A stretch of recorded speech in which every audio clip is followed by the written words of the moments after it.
Hilarity is happening here with Mark. Hello, Mark. He always makes me laugh right before we come on.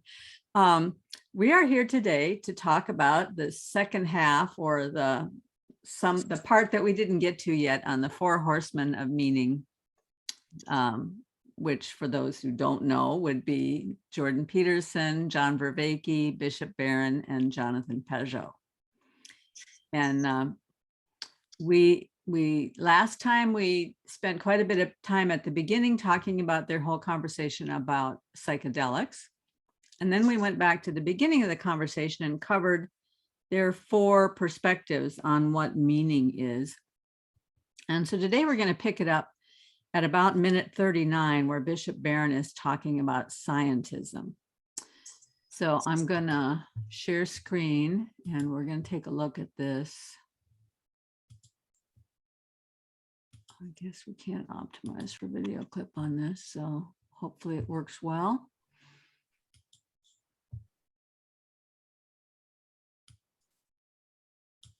But he made very articulately, intelligently, but made the argument that the sciences, the physical sciences, belong in the supreme position vis-a-vis all forms of human knowing. And I'm shouting at the screen, no, that's exactly where they don't belong. And that's a form of scientism. The medievals called theology like the queen of the sciences. Well, at least that's more appropriate. You're talking about God and the summum bonum having some kind of supremacy. I also go right back to the classical world. The sciences, from a Platonic standpoint, they're terrific, but you're just getting ever more precise accounts of the cave, right? Of the images, the fleeting, evanescent images of the world. To rise to higher forms of consciousness by way of mathematics, first of all, then to the higher forms of philosophy and metaphysics. Aristotle, moving from physics to mathematics to metaphysics. It's not to denigrate for a second the sciences. Aristotle is the founder in many ways of physics. But it is to say there's a hierarchy again. There's an epistemic hierarchy, and science, physical science, does not belong at the top of it. When it does, something goes really wrong with the human spirit, and there's a starvation of the spirit. Well, so I'm going to stop right there for a minute. We can go on after that with what Jordan Peterson says, but so before I share what I have, do you want to say something about that clip?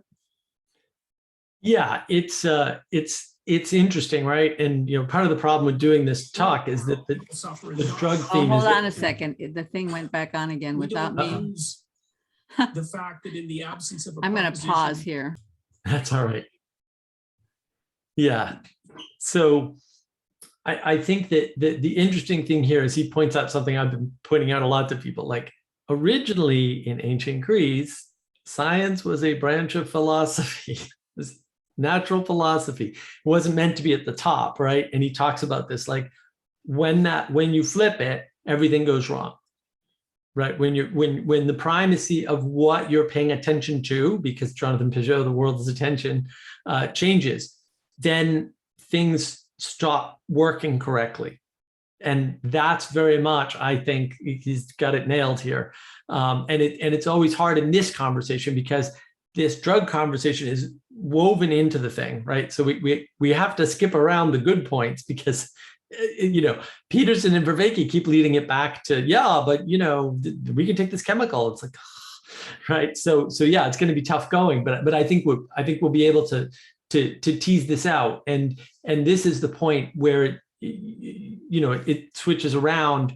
That they very much switch in this conversation on a larger scale from trying to correct Vervaeke and talk about hierarchy to trying to correct Peterson to say, no, it's not the drugs, it's the environment, right? And that's the theme running through this whole talk is three people talking to one person. You can see the failure of relevance realization in the one person. It's either Vervaeke or Peterson, depending upon who's making what point. And I think that's kind of worth noting because it's a larger thread. It's not really about anything in the talk, right? But you can see different people expressing different missing pieces of other views in the talk. So I find that interesting. Well, I think the part that kind of was missing at the front of the clip is that the person he was talking about who has this scientific view was Brett Weinstein. And of course, he was a part of the wider conversation for a long time, but he does have this view that science is the top of the hierarchy. And but what Bishop Barron said about, it should, out of philosophy should rise mathematics, and then from mathematics to the metaphysics. And I found that really interesting because I've been following a lot of what Stephen Wolfram has been doing. And he started out as a physicist, but then he went into mathematics. And for many, many decades, he did Wolfram's Mathematica and all of these things in mathematics. And then he's come back to physics with his theory of everything. And he has recently started talking to people in conversations, and you can tell by the questions he asks, he's pursuing metaphysical topics. He wants to know more about Platonism. He wants to know more about higher things. And so you can tell his mind he's seeing something in this universe that has come out of his investigation. He's seeing something there that is beyond. And so I just want to play a little clip. This is a video that he did. It's called Physics for Kids. I mean, coming out of his theory of everything for kids. He's trying so hard to simplify it, but with a mind like his, he just can't really simplify it. But here's one little part where he's talking that I just think is really, really cool.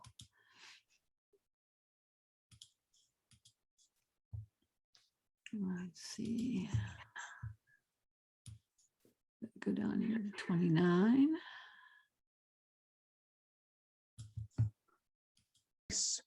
And what we're seeing is just different features of space.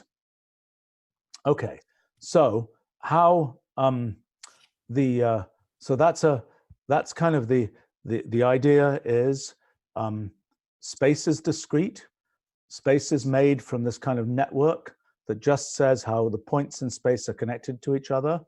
Details of how those connections work represent all the things that we know exist in space.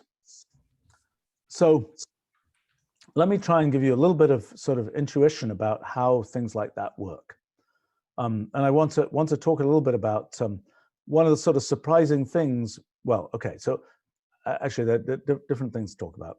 One question is, okay, so if space and everything is this big network, where did the network come from? How did the network get made?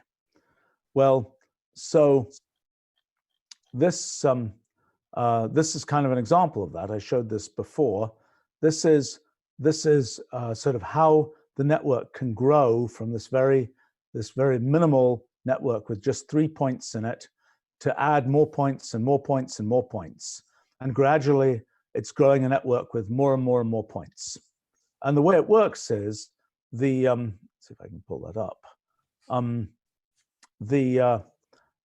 There's just a rule that says when you have a network that has a particular form, you add points to it in such and such a way. And when you apply that rule over and over again, that's what builds up this bigger and bigger network. So essentially what's being said is what happens in the universe is just we have this rule that says how to turn, let me actually find the rule for this particular network. Hold on 1 second here. Have to open this up, show you the actual code. I think we can probably do this.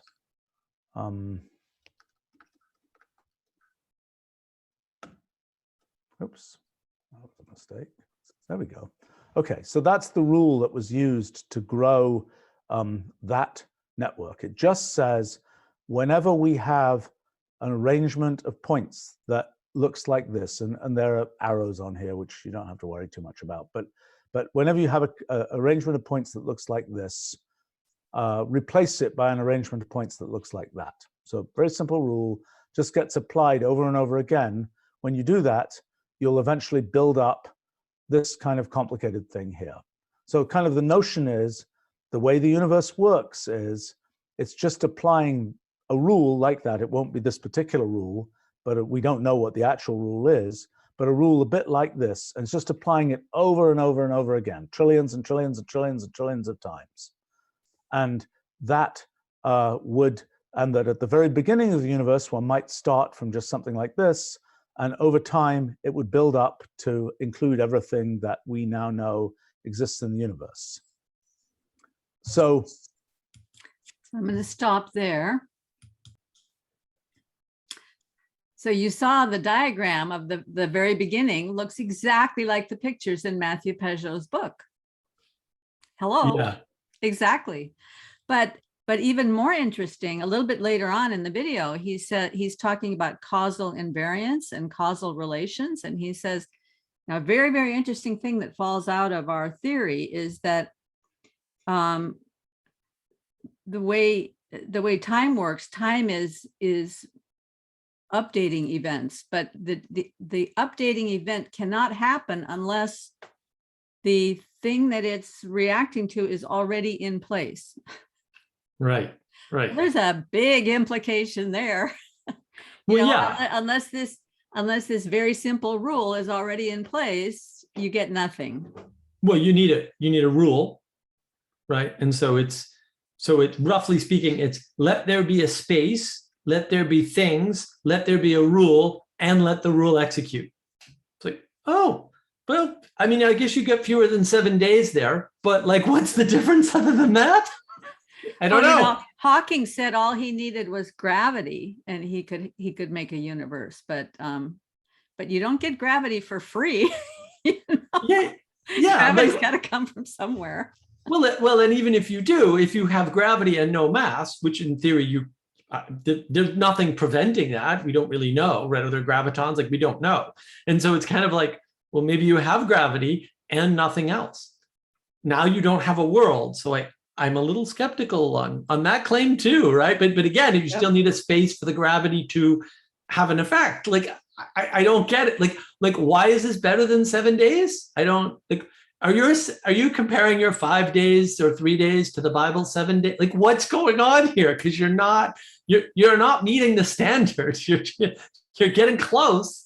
Like, oh, we can get right down to picoseconds before the Big Bang, right down to the picoseconds. So it's just a matter of a little more math, and we'll get to the rest of the way. No, you're not. It's not going to happen. You just reached the end of the tool, and you don't want to admit it. But it's like the knife could always be a little bit sharper. Well, maybe up till a point. Well, I love the way that Bishop Barron put it when he said it's just ever more precise iterations of what happened in the cave, you know? Yes.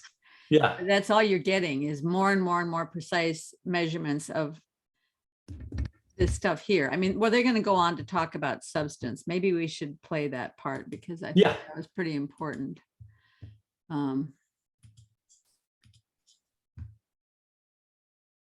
Yeah, Peterson covers it. Yeah.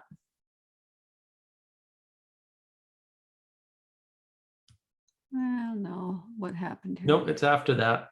Okay. Yeah, it's right there. Right there. Human spirit, that's a fact. Well, is it a fact like a fact that emerges from physics? Well, not exactly. It's a different kind of fact. But what happens if we ignore it? Well, people suffer and die. And we don't use the fact that in the absence of a proposition, people suffer and die as an index of its truth. Not from a scientific perspective, that isn't the methodology of science. But that leaves us with this problem of meaning. Mm-hmm.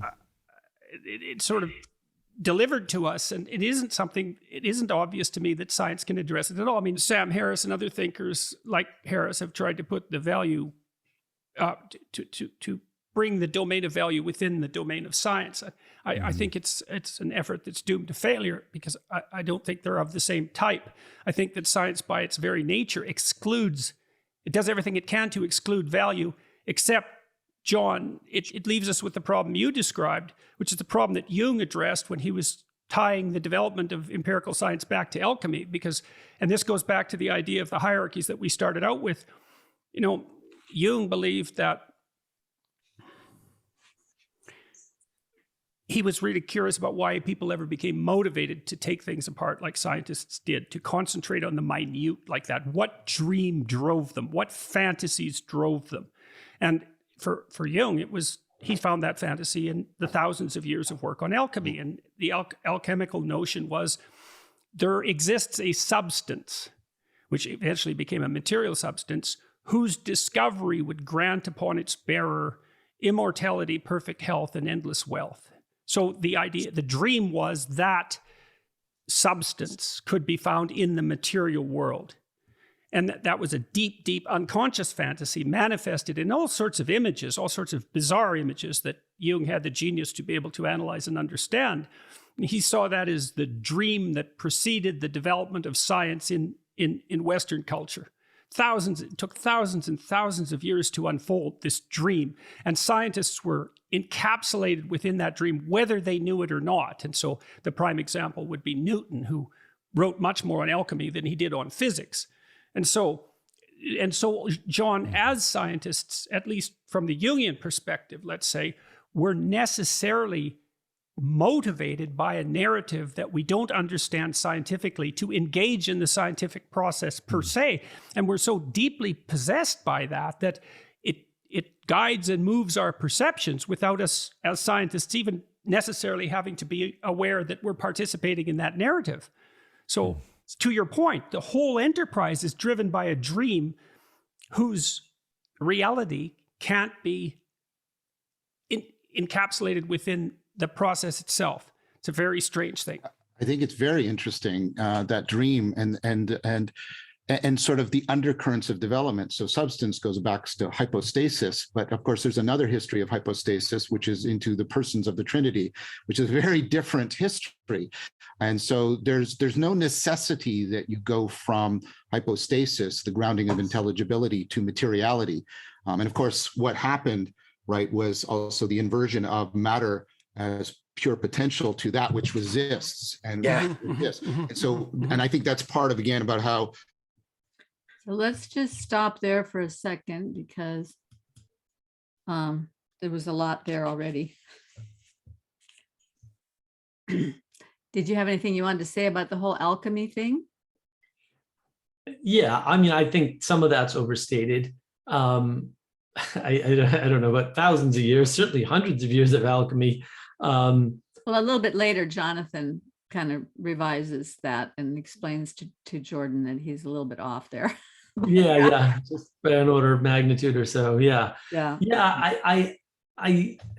It's interesting, right? Because in some ways, you know, Peterson's just couching everything as a dream, right? Oh, what's motivating us are our dreams. It's like, oh, okay, but like, where's that coming from, Jordan? Okay, Jung is great, but like, where is this? What is this force that's coming through our dreams? Because I think that's what he's hinting at. There's something coming through our dreams at us, right? And now we're skirting dangerously close to Calvinism suddenly. Well, I mean, it's very interesting that in Jordan's conversation, dream and vision are kind of collated. You know, there's the dream you have when you're asleep, but there's also the dream that you have about your future, right? And so when he's talking about these scientists, the scientists have this kind of vision of where they could get, or that the alchemists had this vision of finding this substance that would give them immortality, perfect health, and endless wealth. And then John Vervaeke comes in and says, well, yes, that was one version of substance, hypostasis, which is the word for substance. But then there's another version of hypostasis, which is the divine Trinity. John is always surprising me. Yeah. Well, what is that Trinity, John? Right. But this word hypostasis is also used in this verse that I repeat many times on here, because I think it's just a very important idea, that faith is the substance of things hoped for.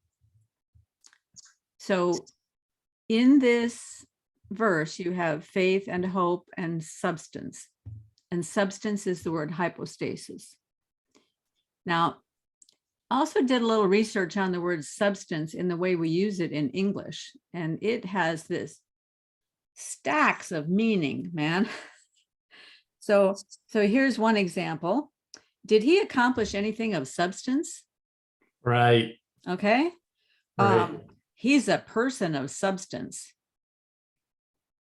So did he accomplish anything of substance usually means, did he do anything worthwhile, anything memorable, right? Right. Anything that will last. But he's a person of substance indicates more that he has some sort of wealth or property or something like that. Or more then, moral character. Yes, yes. Sometimes it applies to that. Right. Another point, another one is that was the substance of the report. Hmm. And that was the main idea or the gist, right, of the report, like the centerpiece of the report. Right. And then, oh, he's got a plan without substance. Mm-hmm. There's no practical value in that plan. There's no meaning to it, right? So this word substance is one of these fudgy words that Paul van der Klee is always talking about. But in the verse, faith is the substance of things hoped for. The hope is an active waiting. Like, for example, a farmer plows in hope. He can see the harvest out in front of him. He can see that if he plows, if he plants, if he waters, there will be a crop, right? Mm-hmm. That's a kind of hope. Mm-hmm. And we're to have that same kind of hope about the coming of Christ. And so that hope, that faith is the substance of things hoped for. So we're actively waiting for Christ. While we're waiting, we're supposed to be about his business. We're not supposed to be just sitting here waiting. We're supposed to be about his business. So, but that word substance also means that the thing is realized out in the future. So somehow hope is cast, this, I don't like this language, but I don't know how else to put it. Hope is casting a vision. Hope is building a framework, and faith is going to fill that framework. But then you have to look at faith not as something that I gin up, not something that I build up in myself, but we are gifted faith by Christ. It's the faith of Christ that we get. It's his faith, and his faith is what creates this substance. So I'm sorry, I still haven't figured out a way to talk about this, but I think that's a crossover of what Vervaeke is talking about when he says the substance, the alchemical substance, and the substance of the Trinity. Well, yeah. So, yeah, there's a lot there. Let me see if I can unpack some of this. So, yeah, I think that what Vervaeke was pointing to very clearly is this concept that there are two uses of substance. And I would say one is on one side of the is-ought gap, and the other is on the other side of the is-ought gap. And what you're doing when you're using substance to mean material is you are idolizing something instead of looking at it as an icon of something. And then I would wrap up your hope, and I love that hope and faith and substance thing that you did there. That's great. I would say that hope is the creation of the small container, and faith is the recognition of the larger container. And so this is language I've been giving to Paul van der Klee lately. I don't know if you saw the 2 live streams that we did on Discord. Yeah. Right. Well, yeah, he was like, because I was like, Paul, you're kidding me. You didn't see the container problem. We've been dealing with the container problem in Vervaeke server for months.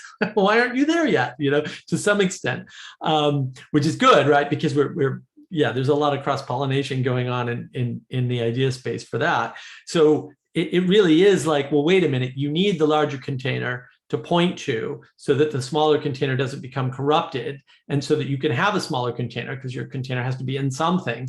And so in your conception, your Christian conception, you've got the larger container of Christ. I was calling that the Jesus container.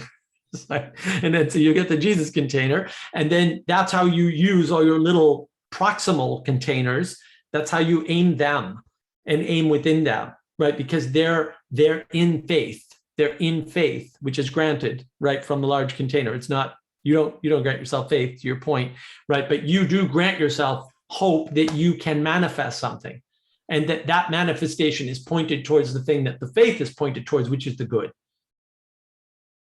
And so the substance of that may have materiality, but the important thing about the materiality is that it has a feature that points out of materiality into the ethereal space, right? Or the ineffable space or something, right? If you build a building that has no substance, you're not saying you didn't build a building.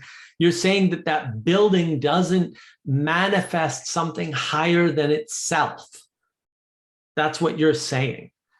Right? Like when you say, oh, the plan doesn't have any substance, you're saying that the plan is just something that's going to cause a bunch of action to happen, but nothing greater, right? There's no manifestation beyond the plan. So if the plan is the container of work, there's nothing outside of that. And why would you want to do that, right?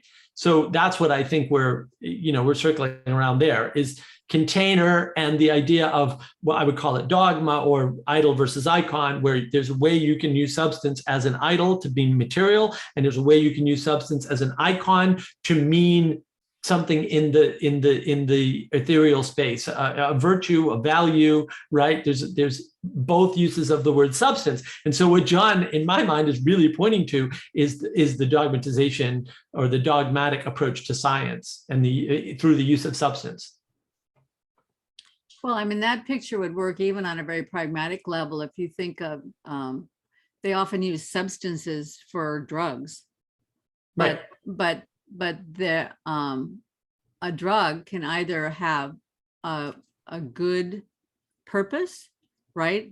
That's greater than the material, and I don't mean in terms of having experiences. I mean saving lives, right? A drug can save lives. There can be a purpose in a drug, or a drug can just be for personal entertainment or personal experience, right? Or it can kill people. Or it can kill people. Lots of people. Yeah.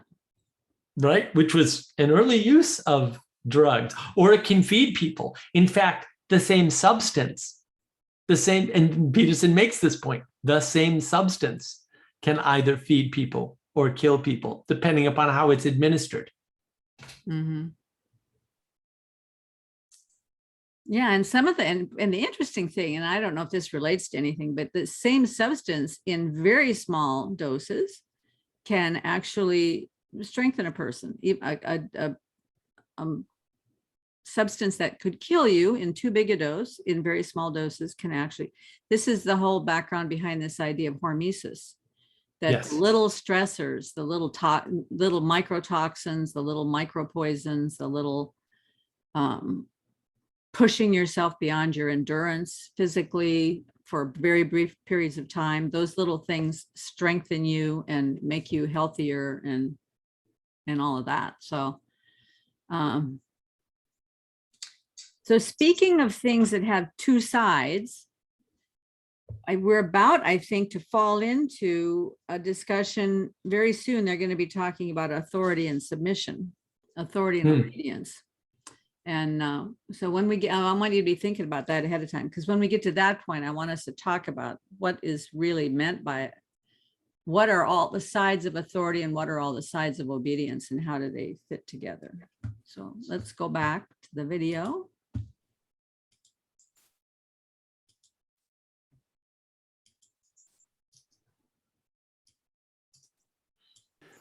Whose reality can't be encapsulated within the process itself.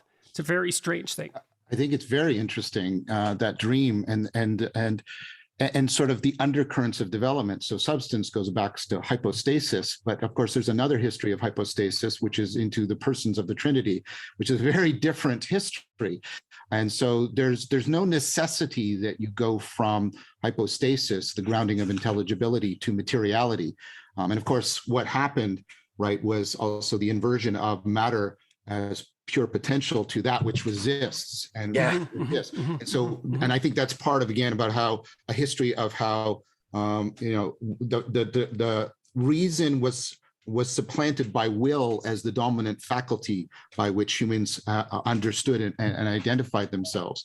I would like to say that that's bound up with a couple other strands. I'm not trying to do, I wish I could do exhaustive history here, but I took 50 hours to do it. So I'm not going to try and do it now. But you also have, like people like Harris and others, you have a deductivism model, right? Which is whatever I can deduce from the science is real. But in the Neoplatonic tradition, you also look at what is presupposed by your sciences. And that is also a proper location for the real. So I have to presuppose, right, the intelligibility of the world in order to do science. I can't use science to establish intelligibility. And then if I'm realistic about my science, which I better be, because that's what scientists seem to be doing, I have to be realistic about this intelligibility. But that's in contradiction to the nominalist presuppositions, the flat ontology. Notice the contradiction. Notice the contradiction in reductionism. So you have this whole tradition that says there are no levels of being, get rid of all that Platonic stuff. But the bottom level is the really real level, and all the levels above it are false. That is exactly symmetrical to the upper level is most real, and everything coming down from it is derivative. There's no deep difference. This is part of the point I've made between an emergentist ontology. It is hierarchical and has levels, and an emanationist. It is hierarchical and have levels. And so do you think Dawkins' selfish gene is an example of that? I think the idea that you can explain things in a purely bottom-up fashion, this is part of the alchemical revolution. It was like, and I think, and I agree with Jung on this, maybe my interpretation is slightly different, Jordan, but, there was a predominance of, emanation, an emanationist ontology coming out of the Neoplatonic tradition, and we needed to rediscover. Okay, so let me address that for a second. Drag the Christians in here, because one of the claims that Jung made in his works on alchemy, which are very, very difficult to understand, was that, look, the Christian revolution took place and spread across what became the Christian cultures and the West, broadly speaking, and there was an offer of salvation, right, of deliverance from suffering, and then and the hope that Christ would return and the kingdom of heaven would be established on earth, or something to that end. And then thousands of years went by, and the disquiet grew as that wasn't revealed, and the unconscious imagination looking to find a source of new knowledge that could redress that suffering and lack started to focus on this emergent, this opposite emergent ontology that you described. Said we haven't paid sufficient attention to the reality of the material world. Maybe that's what holds the key to the alleviation of our suffering. And so then there's a pull away from the top-down hierarchical structure that Christianity had imposed in some sense, or revealed, to the opposite, and now it's swung way in the other direction. And so, could I just say one thing in the defense of the Neoplatonists, which is, if you read Erigena and Cusa, you get to and Erigena is clear on this. You get a dialectical in the Platonic sense, not the Hegelian sense, in which the emanation and the emergence completely interpenetrate. They're both needed, they interpenetrate each other. And I would argue that what's happening now is people are moving, especially in the philosophy of biology, towards we need bottom up and top down. Jordan, this is rife through all of cognitive psychology, bottom up, top down thinking, right? And that's not just specific to the mind. I think it's now spreading out as, no, this is how we should start to think about it. But I think a more proper reading, especially of the later Neoplatonists, points to that heritage within Neoplatonism itself. So it doesn't have to be something necessarily foreign to Christianity, I would at least argue. No, St. Max. So we'll come back to Jonathan's point there, but we've already got bit off a big chunk there. Back at the beginning, John Vervaeke makes the point that reason was supplanted by will. Yes. Right. And one of the things that made me think about, I have this little, I don't know what you call it, a heuristic that Jordan Peterson came up with. Gratitude and humility is sufficient to summarize everything about the attitudes that we need in order to be, he would use the word successful in life. And I find it very interesting when I actually start breaking things down, I can bring everything down to those two things, gratitude and humility. But that's interesting. Yeah. So in light of that, if I think about reason representing gratitude and humility, an attitude of gratitude and an attitude of humility is represented by reason. And over here on the other side, there's will. And the opposite of gratitude and humility would be entitlement and utopian thinking. And so you totally can see if he's correct that reason was supplanted by will, you can totally see why we've ended up where we are today, because our whole culture is just interpenetrated with entitlement and utopian thinking. Yeah. Well, it's interesting, right? So I want to introduce maybe something people don't think about. There's two meanings to reason that we use. And I think both are supplanted by will. So the reason for something is different from the reason that you think about when you justify something, right? So you're not always pointing at a thing. You're saying, oh, well, I reasoned it out this way.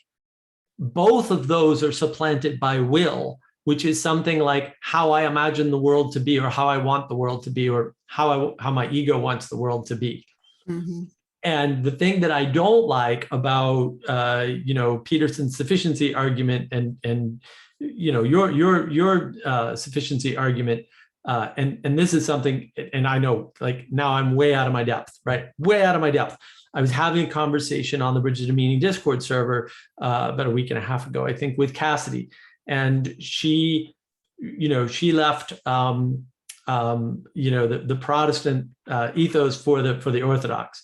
And she said, I always thought something was missing because the whole shtick seems to be grace and that's it. And that's all you need. And she's like, I don't think that's true.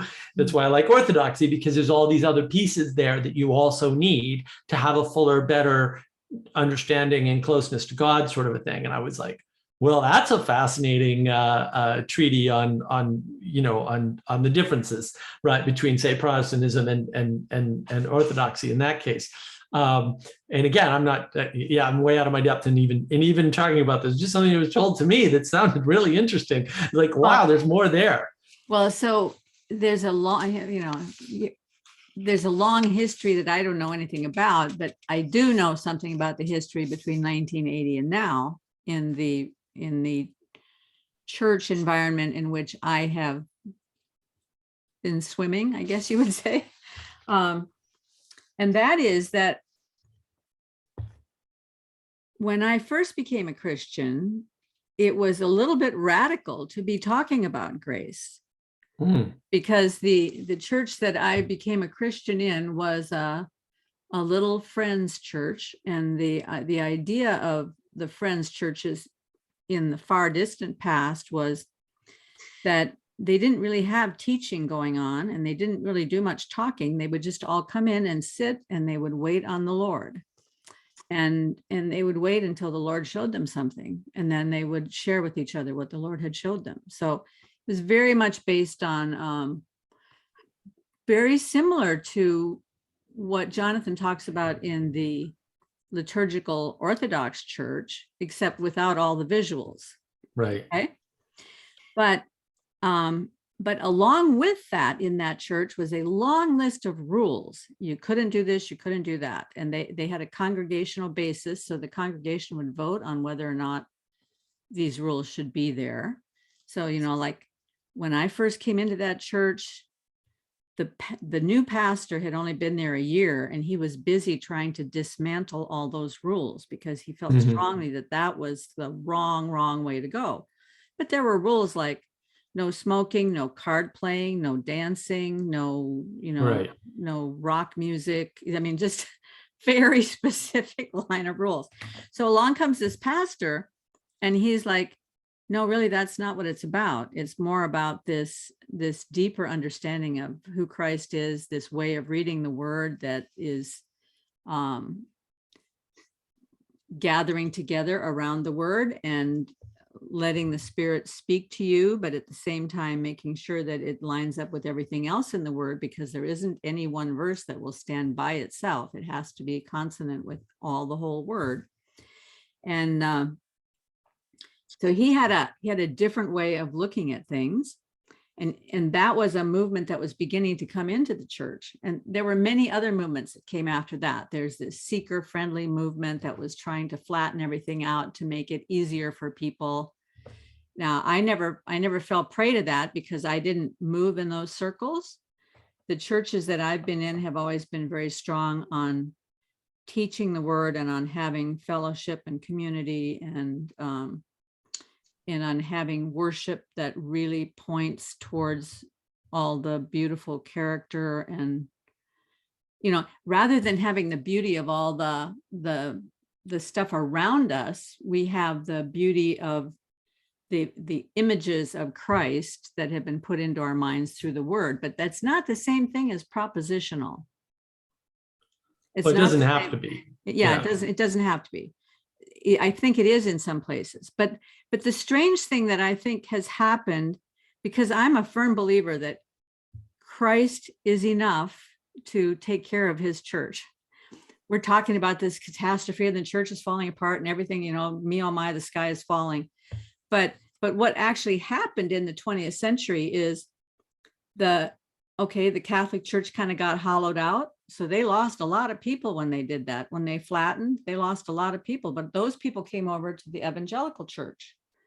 Right. And in the evangelical church held the ground for a long time to kind of keep things safe and secure, partly because it had been revitalized by Pentecostalism to a certain extent. And then that Pentecostalism also got into the Catholic Church and started bringing back the mystical.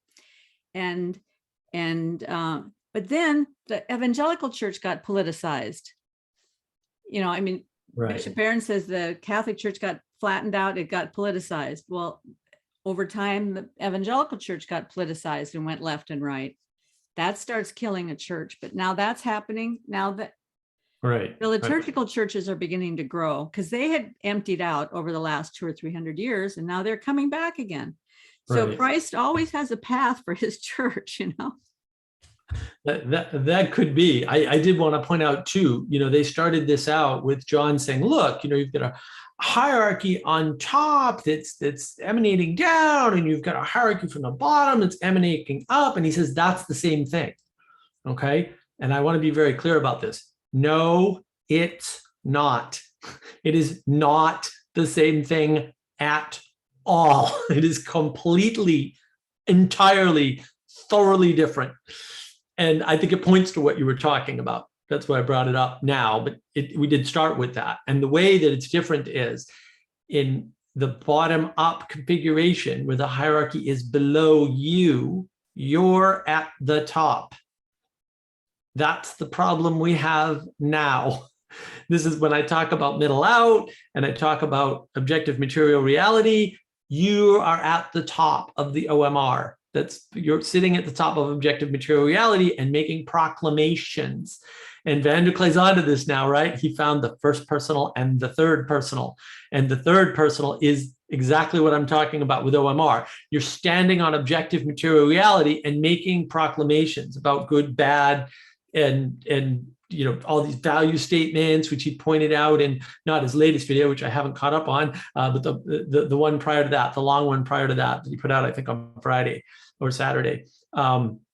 He pointed this out, and he's going through this video going, ooh, what's that? That's a value statement. What's that? That's a value. Oh, humans, we're determining humans, right? And he's beautiful. He does such a good job with it. It's such a beautiful video. Mhm. And I put one of my meaty comments on there for him because he's worth a meaty comment for that, right? But that's the problem, is that no, when it's coming down from above, in some ways, you get stuck in this idea that you're a little thing, and that there's stuff you can't control, and the world is bigger than you instead of you being on top, and that you need to submit.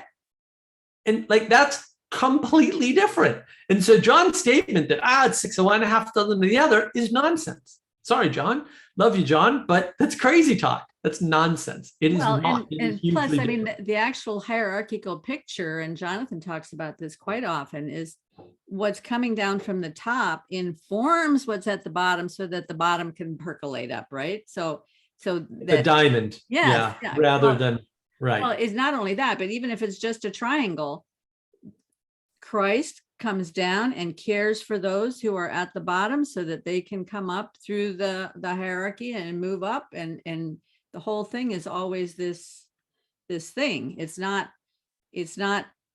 this stuff at the bottom, like the whole idea of strong emergence is that this stuff is the bottom is just sort of on its own and it's percolating up. And well, I guess strong emergence at least says that something is drawing from the top, but right. Oh, I have to show you this thing. This will just kill you.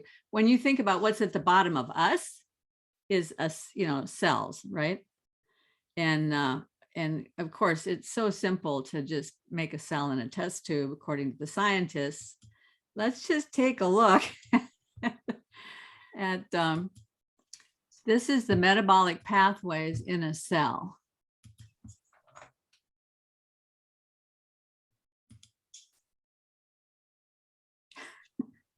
This is a easy. cell. Okay. Now watch.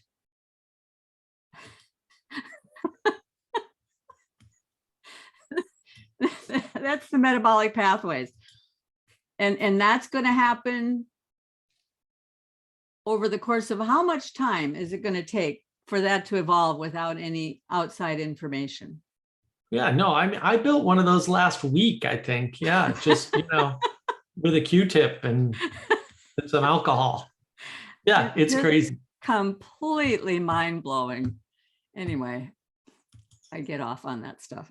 No, it's a good point. And then people are all like shocked that there's people who believe in intelligent design. And then of course, then the scientists after 10 years the Matrix movie's been around, suddenly say, oh no, it's simulation theory.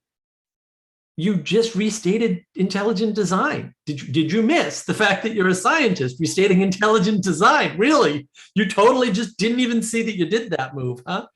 It's so funny. Yeah, so convenient. Okay, so where are we now? They're just going to make the point, right? Peugeot's going to make the point that we just made, that it's both, right? And then Bishop Barron goes on about the good and the very good and the not perfect from that model. So, basically the true Christians who get dragged into the conversation, right, are basically saying all of this is already in Christianity. What are you guys talking about? You keep, right, and it really is the battle of science insisting that Christianity is a certain way, that Christianity clearly is not, and saying that's what we're fighting. We're fighting this dragon of Christianity that's this fire-breathing thing, and it's tyrannizing us from above with its flappy wings and its fiery breath. And they're going like, when did this happen? All right. And they're saying, look at the church fathers didn't say any of this, right? They were like, yeah, Neoplatonism now, Neoplatonism tomorrow, Neoplatonism forever, right? They were like, absolutely, emanation, emergence, we got it all, baby. Come on and join us. And so it's this very sort of one-sided thing where the two scientists are, just insisting that Christianity is doing these things. It's trapped us in this cage, and they're like, what? Where's the cage? I don't get it. We always gave you the ability to be this way. And here's what the church fathers said, is they were talking about the same thing all along before you were born, before science happened. Like, and it's a misunderstanding, right? It's a deep ignorance on one side of the depth on the other. That's one of the things that I thought about when John started talking a little bit later. John Vervaeke talks about the trauma of his childhood because he grew up in a fundamentalist Christian home. Now, I don't want to diminish his experience of trauma, because I understand that people have experiences that are very painful. But because of situations I've seen in my own circle, with kids who have that feeling that they feel that they grew up in a traumatizing environment, I think quite often it is, at least a part of it is, that the parents have not been effective at communicating with the children what their faith actually consists of. And I also think that one of the big problems that has happened in the last century is Sunday school. Because Sunday school attempts to take all these big, deep truths and bring them down to the level of a 3-year-old and tell the story to a 3-year-old. And even if it's effectively done, what it does is, first of all, inoculate the kids so that later on, when they hear that story again, they say, oh yeah, I know that. I don't need to read that again. So they lose interest. But it also simplifies them to the point where it can create all kinds of questions in your mind. You take the story of Noah's Ark and you make it into a Sunday school lesson. That kid gets a little older and he says, wait a minute, millions of people died there. What kind of monster is this God? Right. Because they weren't taught at a deeper level what's really going on there. And so they grow up with these ideas, or maybe they're taught, this is the way men and women are supposed to relate. And so they come out of it thinking, oh, the patriarchy, and they're all monsters. And so they've actually, because of poor communication, have built up a straw man of what they're against or what has traumatized them. And they haven't really ever heard the truth. Yeah. Well, I think there's some truth to that. I think even if their parents were living a life that was steeped in the deep traditions, sometimes the kids just don't get it. Well, I think there's some truth to that. I think the problem is, and this is the problem we've been on for a while, is, you can't teach children the deep truth of the Bible like when they're 2, right? Or when they're 3, or when they're 4, or when they're 5. Like, they don't have the capacity to understand that. And we don't take that seriously. So you do have to introduce it slowly. And then I think, particularly in the case of John, and Bishop Barron does point this out later on, right? People are being traumatized out of the church. And what John says is he was presented with this dichotomy. It's either religion or science. One's bad and one's good, right? And maybe in your church, in your tradition, in your family, that's not a Christianity problem. That's a your church, your tradition, or your family, or maybe all 3 problem. But that's not Christianity. Like, you're just looking at a tiny piece. And look, John was traumatized, I believe, at age 10, according to the story as I remember it. And 2 things stand out to me. One is, well, religion got you first, buddy, but you were going to be traumatized by something with the way you were approaching the world. And I think, look, trauma is inevitable, right? What we really need to know is how to process it. So if you get traumatized at age 10, you have I don't care how much exposure you have to the Bible, because I think he said he had already read the Bible like 3 times. You're not going to understand it, because your brain's not there yet. It doesn't have the depth to understand and engage with all of the things it could engage with the church. And so if you do that engagement on the science side, and this, John says, look, and then I found science fiction and it opened up the mystical effectively. It's like, fair enough, right? But you could have done that same process with the Bible and opened up the mystical too, right? So you're just, it's sample bias. This is sample you have. Fair enough. So my experience was opposite. I found science fiction. I was immersed in science fiction my whole life, but I didn't find Christ until I was 30. And then it like all made sense. Like, oh, that's where all that was coming from, right? Right. That lack, that Yeah. deep lack, right? That I Well, think I mean, we have. also, I mean, the science fiction opens your mind up, I think, to another world, something outside in the material realm that we're in. So then when I heard the gospel and I had that background, I think it actually helped me to understand some of the symbolic truths and everything. So Yeah, well, that's part of our thesis on the server, right? Is that what's Mhm. really going on is you don't have access to the parabolic, or we're calling it the poetic now, way of informing yourself about the world. And because you lack that, if it's a muscle, you lack the training on it or something, right? And so you're not engaging with it, right? And maybe the only way you engage with it, to Peterson's point, although again I disagree, is by taking a substance, right? And forcing yourself out of your frame such that you have no choice but to engage with it. But I don't think that's good. That's like shock tactics, right? It may work, but most of the time it's just going to either do nothing or cause harm. And I think that's the problem, is that if most of the time it's a no-op or harmful, and only some of the time it's good, then maybe, and that's because you don't have that larger container, right? And they do talk a little bit about that to some extent, right? You need that larger container so that you can relate those experiences, no matter how you get them, whether through drugs or not, no matter how you get that experience, you need to relate to it as well as have the experience. And it's the container that allows you the relationship, because if you're just having an experience in a vacuum, which is effectively the way science does things, you shouldn't expect a result, much less a lasting one. But if you have a result, it won't be lasting, and you won't necessarily be able to integrate it to anything, because you need a container to orient within so that you can integrate. You need a container that constrains you to have a way to integrate. Otherwise, you integrate out infinitely, and then that's not integration anymore. So you're using the word container basically to mean that you have a boundary or that you have limits. Yeah, and constraints, limits, constraints, boundary, but it also gives you a place to see, right? And Like, are they self-imposed constraints, or are they externally imposed constraints? well, look, again, I think there's different container sizes, and that's what we're missing, right? There's different container sizes. And I've already said there's a Jesus container. Like, you need that. Well, I mean, I guess I would use the word levels. There's different levels. We're inside and outside, and then we're inside and outside, and then we're inside and outside, because you keep going up the levels. But yeah, but there has to be one at the top. Yes. Right. And it doesn't have to be a Jesus container, but like whatever, the Muhammad container, like it doesn't matter at some point, right? Like but there has to be one at the top. It's in all the traditions, in the Eastern tradition too, which is that Westerners ignore it. They just, that part of the Eastern tradition, they just conveniently ignore and leave out the fact that they use the word creation.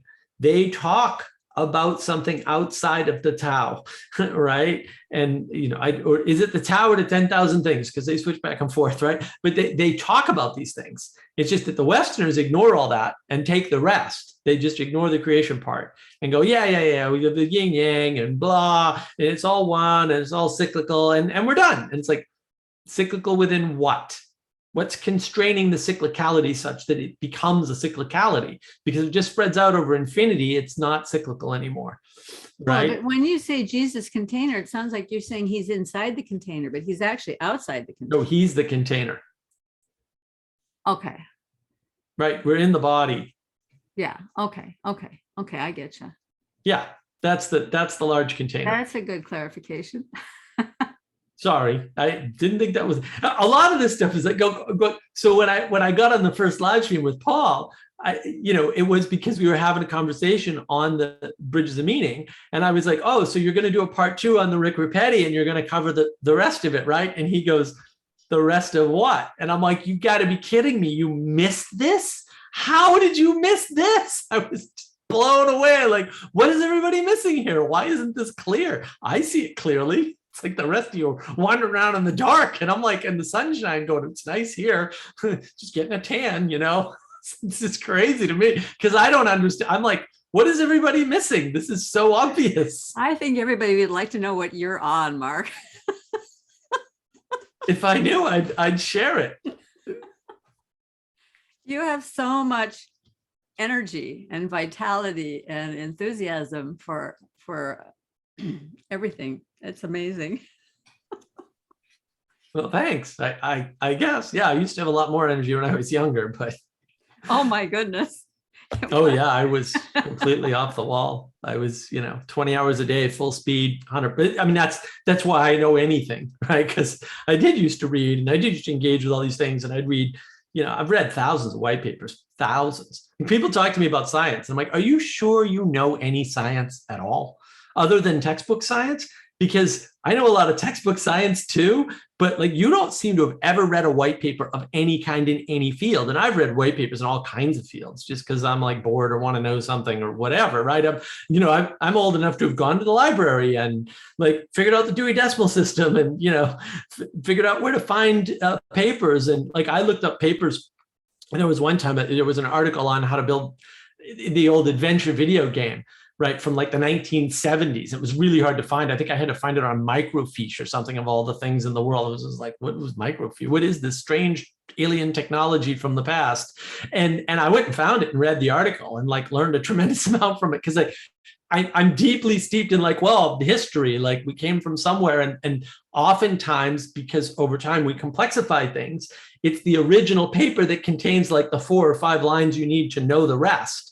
And the rest of this is so abstract, it's so far away from the original that you don't understand it. So you have to go back through the research. If you don't read some of the stuff B.F. Skinner wrote in the experimental white papers, you won't understand B.F. Skinner very well. And you might well think that some of the theories that he couldn't prove are things that he proved. But he never did. Like the only thing he proved is that he was wrong, which is fine. That's most of science, but people don't, and that's everywhere. It's in all the sciences, right? It's everywhere. But if you haven't read white papers and understood that, then you're missing a bunch of pieces. It's very selective, right? It's sample bias technically. That's what it's called in science. It's sample bias. You don't have the samples of the failures.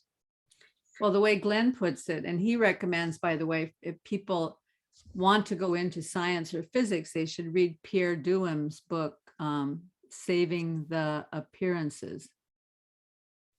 And Pierre Duham, it may be Pierre Duham's illustration or it may be Glenn's illustration, but he says a lot of people want to look at the cathedral and say, oh, look at this cathedral. Isn't this great? But they don't want to go back and look at how the cathedral got built, because how the cathedral got built is filled with all kinds of messy things and things falling over and accidents and mistakes and, and then things that had to be reconstituted and done again. And, it's a big, long, and that's the way science is.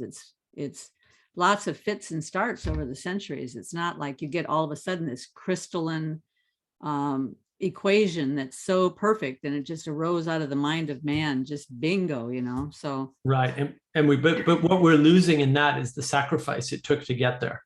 Mm-hmm. Right. And so we don't have proper gratitude. This is why we don't have gratitude and humility, right? Right. And humility for, look, here's the knowledge that was handed to you from the bones of many people who came before you, and you need to own it and treat it as a gift. And it doesn't matter if you want to put that in a scientific framework, that's fine. Maybe that's not the optimal framework. Maybe there's something to this big, long book that called the Bible that was written over thousands of years and contains, if you take distributed cognition seriously, and I'm not sure that even Vervaeke does, that must be a very smart book.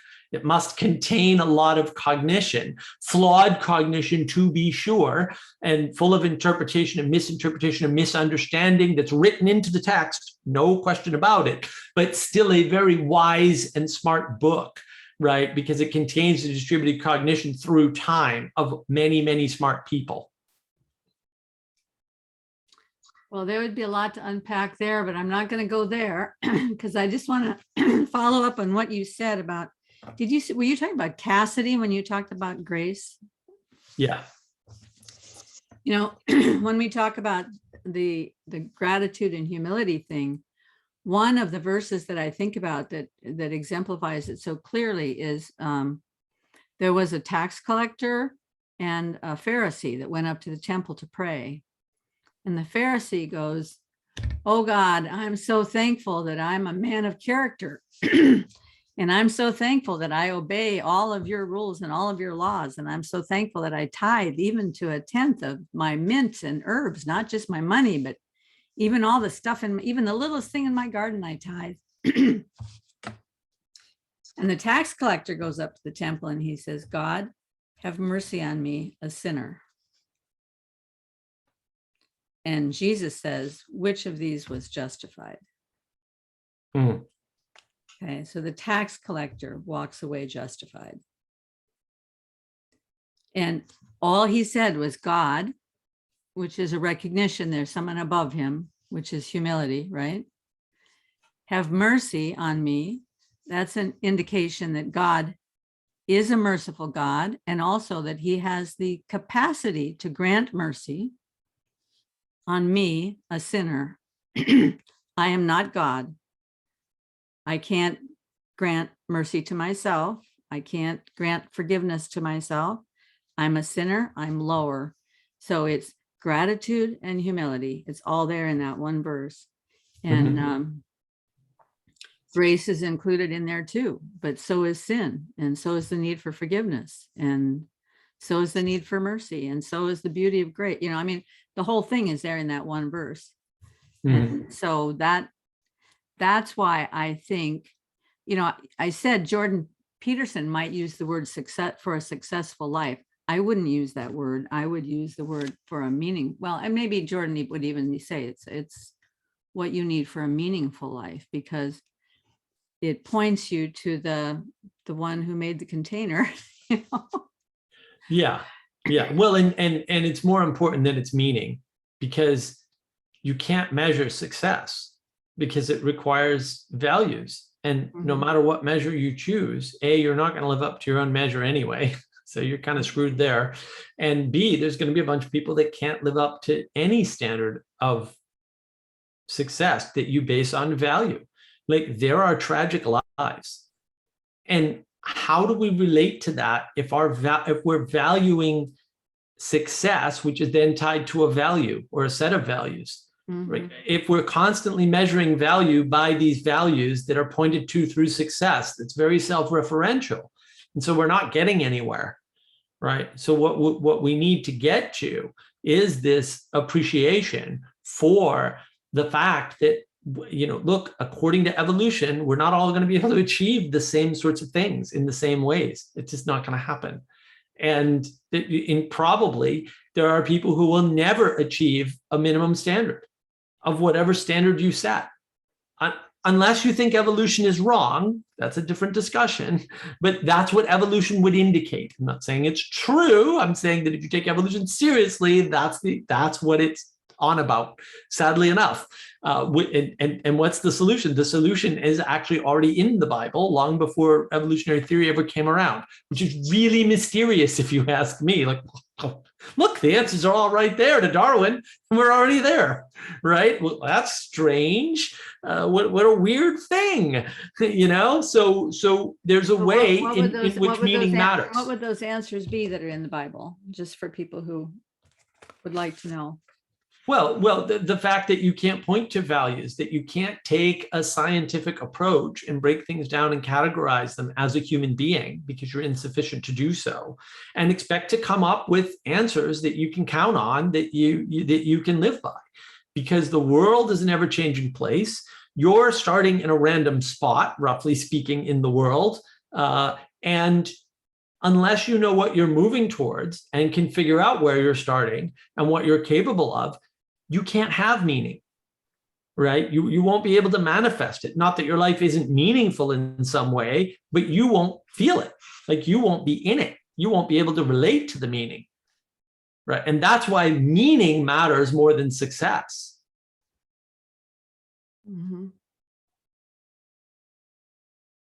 That's why it has to.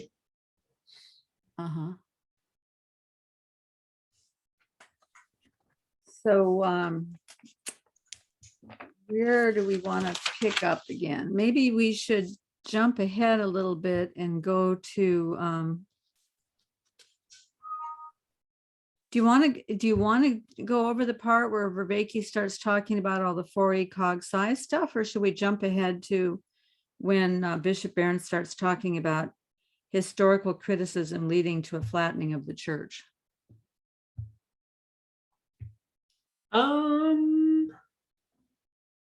Yeah, I know, boy, there's a lot of drug stuff in the middle of all this mess. Yeah, well, there is a section at 53 where Vervaeke talks about the cog size stuff, so I could bring that up. Yeah, why don't we go there? Okay.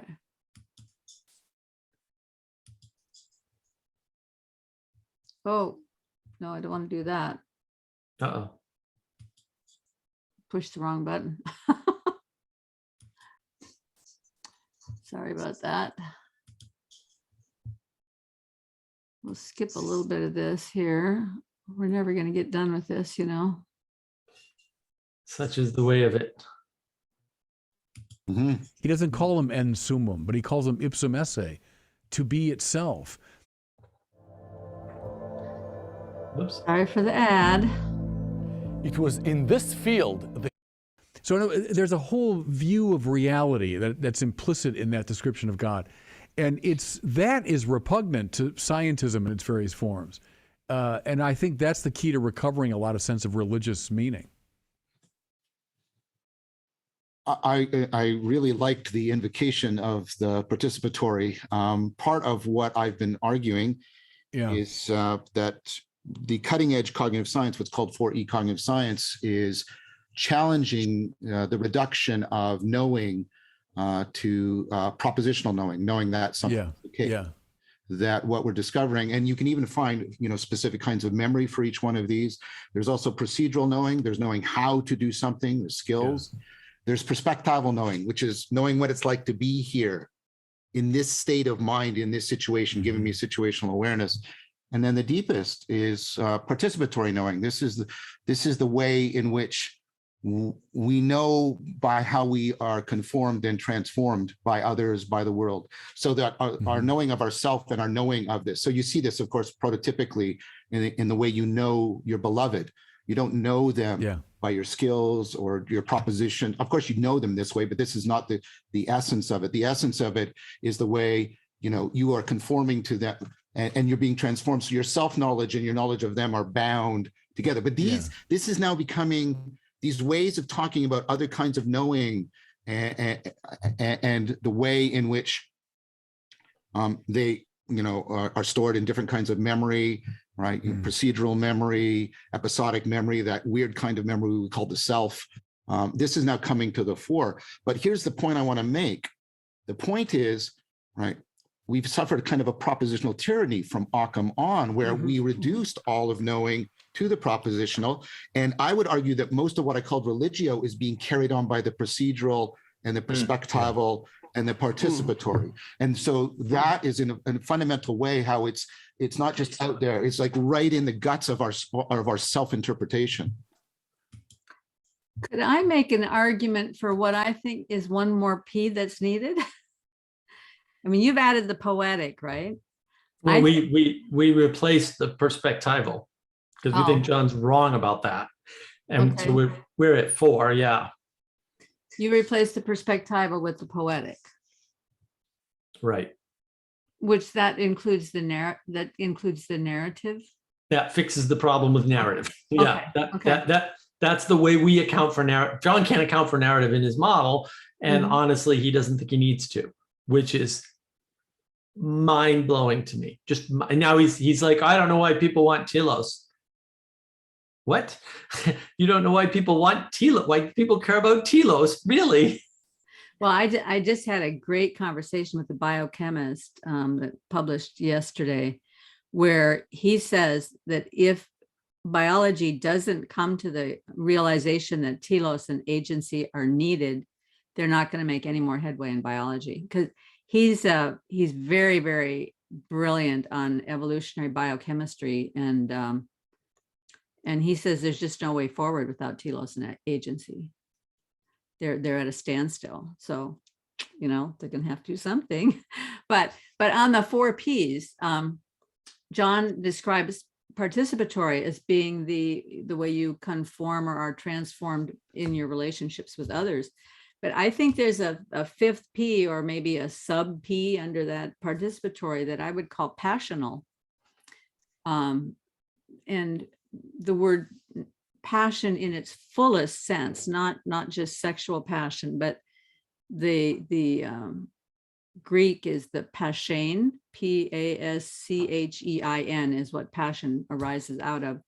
And that idea is the idea of permitting, or like when Jesus says, suffer the little children to come unto me, it means permit the little children to come unto me. And this is where suffering and permitting get connected. So when we go through suffering, when we go through struggles, when we go through difficulties, we can either permit the knowledge that comes out of that, or we can throw up a barrier and not permit the knowledge that comes out of that, right? And I think that is a kind of deeper level than what he's talking about in the participatory relational level. Yeah, I don't think in John's model it acts that way. Although, to be fair, I don't quite know how John integrates a bunch of things into his model, because it doesn't make any sense to me. That's why we fixed it. So we fixed it to match our conceptions, because we were like, wow. So what did you do with suffering then? So how would, well, part of the problem is, boy, we have a much larger set of models now than so that's just right. It's no longer 4 Ps of knowledge for us. It's it's the 4 Ps of information, right? So we have the perspectival at the bottom, signals come in, they're put in a perspective, they all go up. There's none of this hierarchy nonsense there. We don't need it. And those signals get turned into, because you got propositional, which are things, right? And they're statements, they're objective statements, roughly. And in other words, they object, right? That's what propositions do.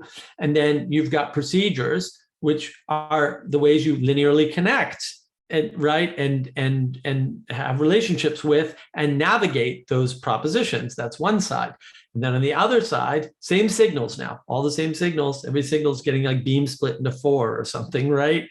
So you've got the participatory, which is a continuous way of interacting, right? So there's no it objects in that you can only have so many affordances, right? You have to pick your affordance. You can't have every possible affordance with a cup at once, because one affordance is to break it, the other is to drink from it. So those are just in conflict. So you have to pick your affordances on your participation with your objects, right? With your material or your non-material, it doesn't matter. In a conversation, I have to decide, am I going to be an adversary? Am I going to be disagreeable? Which is almost always how I decide to converse with people, right? Or am I going to try to be friendly and smile and be completely disingenuous because I don't like people, right? So you can see how your participation is constrained, and then how you connect and navigate that and have relationships with that is your poetic. Right. And so when you take your participation and your poetic and you map them together, now you have the symbolic representations of things, right? Because symbols tell you how to participate, or tell you ways that you could participate with them.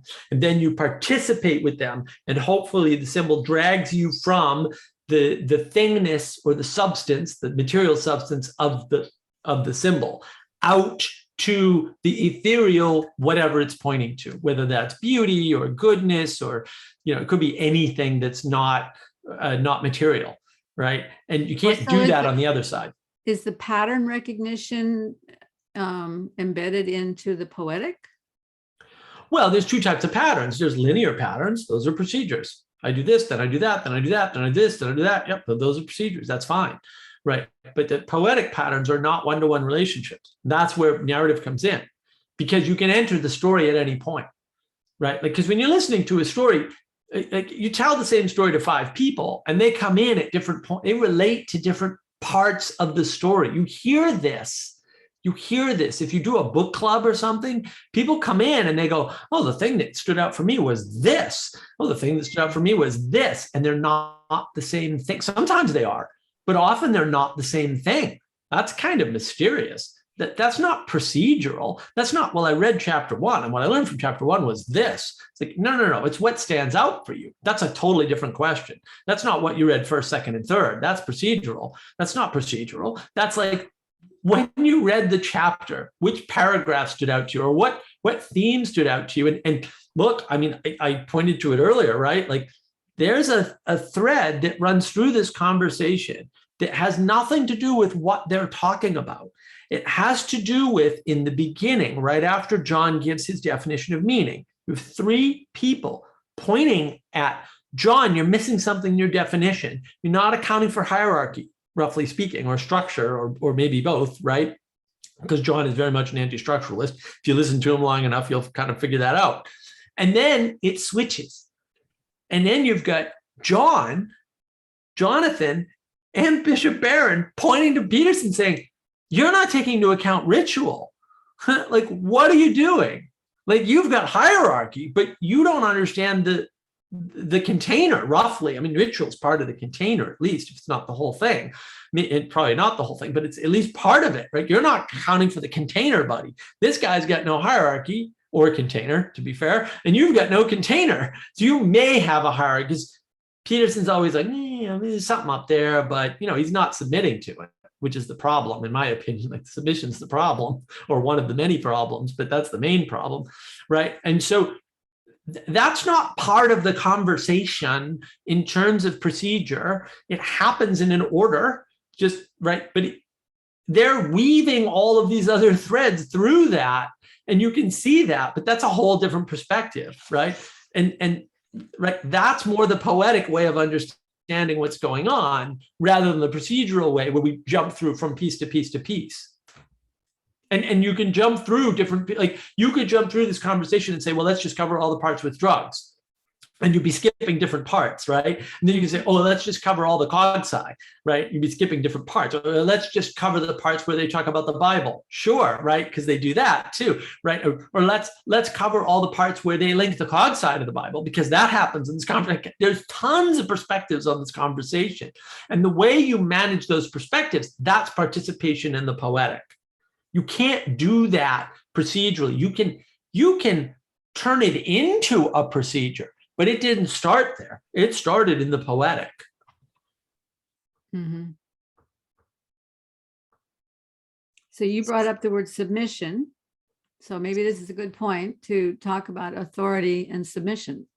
Yes. And then maybe we tie it up, because I have to go get my booster today. Okay. I'm really not very excited about it, but my husband wants me to get it. So I'm going to do it.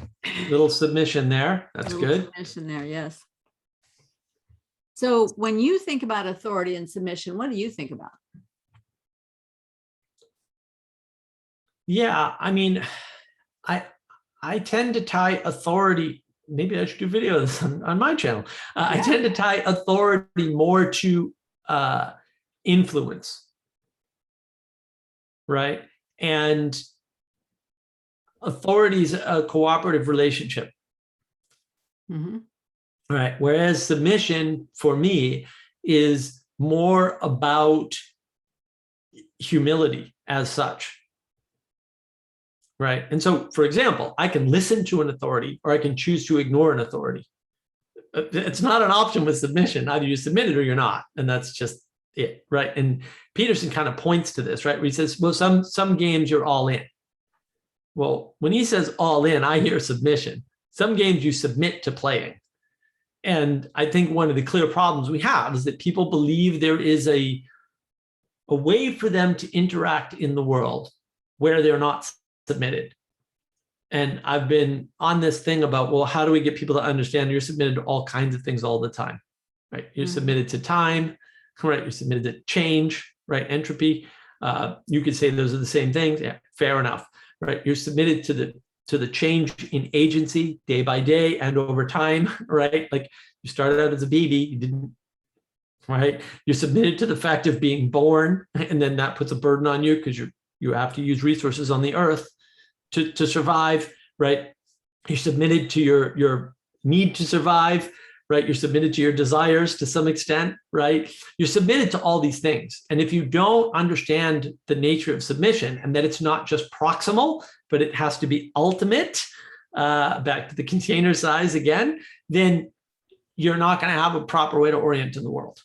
And that I think is a good quick statement of, well, what the hell's going on anymore, right? Why is the world crumbling? Yeah, because we're not submitting. We're trying to use our will to change the world, to Vervaeke's earlier point, right? We've replaced it with will, and that isn't working. Well, and that's the utopian thinking, right? Because embedded in what you said is the idea that submitting means that you have to submit to, and just use the pragmatic language that Peterson uses all the time, the rules of the game.